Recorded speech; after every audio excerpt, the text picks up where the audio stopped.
मुलांनो, तुम्हाला गोष्ट ऐकायला आवडते का? हो ना? खूप छान. तुमच्या मराठीच्या पुस्तकात पण एक गोष्ट दिलेली आहे, ज्याचे शीर्षक आहे समजूतदार मांजरे.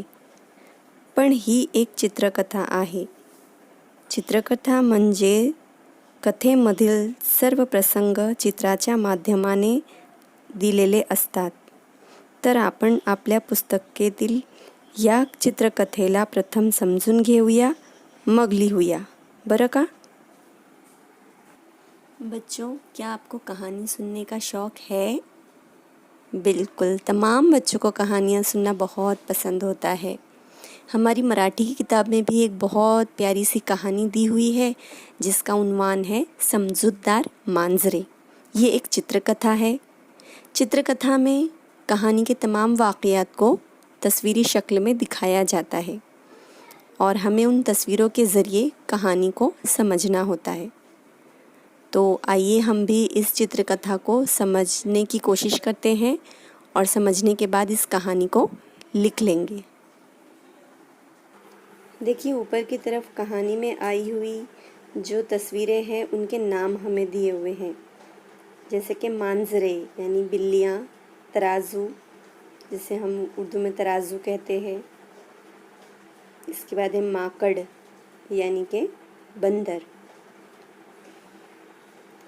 और है लोणी यानी कि मक्खन. चला मुलांनो, प्रथम आपण प्रत्येक चित्राला बघून प्रसंग समजून घेऊया. चलिए बच्चों, सबसे पहले हम लोग हर तस्वीर को देखकर वाक्य को समझने की कोशिश करते हैं. आता या चित्रामध्ये आपल्याला काय दिसत आहे?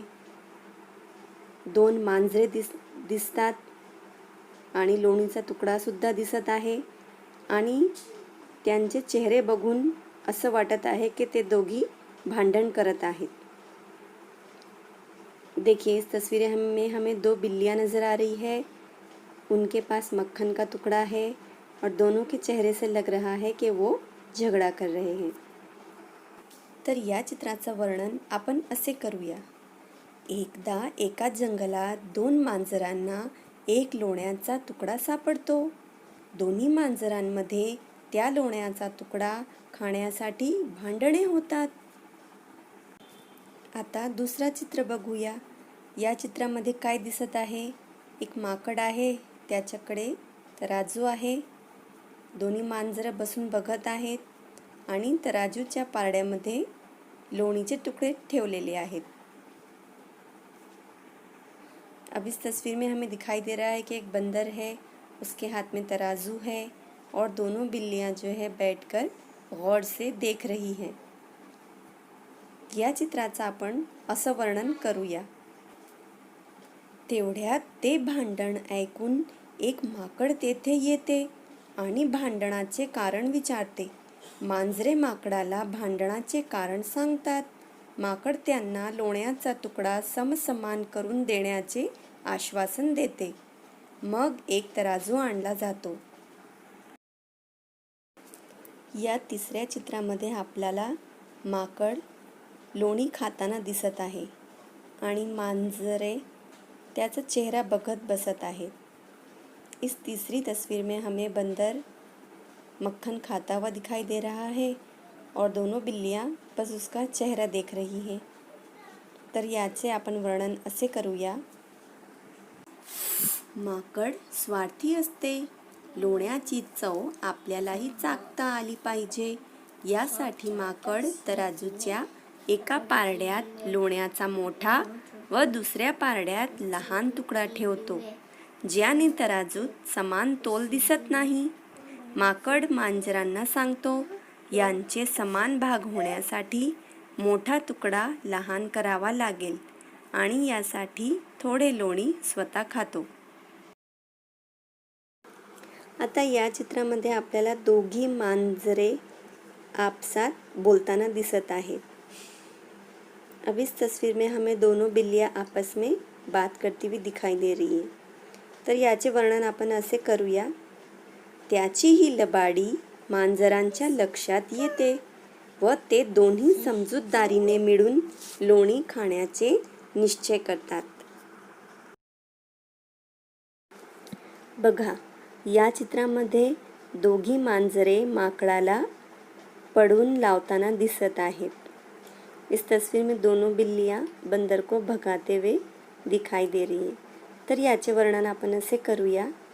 दोन्ही मांजरे मिळून माकडाला पळवून लावतात. शेवटच्या या चित्रामध्ये आपल्याला असे दिसत आहे की दोन्ही मांजरे मिळून आनंदाने लोणीचे टुकड़े खात आहेत. आखिर की इस तस्वीर में हम देख सकते हैं कि दोनों बिल्लियाँ मिलजुल कर खुशी खुशी मक्खन का तुकडा खा रही है. याचे वर्णन आपण असे करूया. शेवटी दोघी मांजरे समजूतदारपणे लोण्याचा तुकडा आपसात मिळून आनंदाने खातात. मुलांनो, या गोष्टीतून आपल्याला एक शिकवण मिळते. इस कहानी से हमें एक सबक हासिल होता है. इस सबक को हम तात्पर्य कहते हैं. तर या गोष्टीने आपल्याला असे तात्पर्य दिसून येते की समजूतदारपणे घेतलेला निर्णय हा नेहमी योग्य असतो. समझदारी से किया गया फैसला हमेशा सही साबित होता है. तर आता आपण या गोष्टीतील प्रत्येक प्रसंगाला समजून घेतलेलं आहे.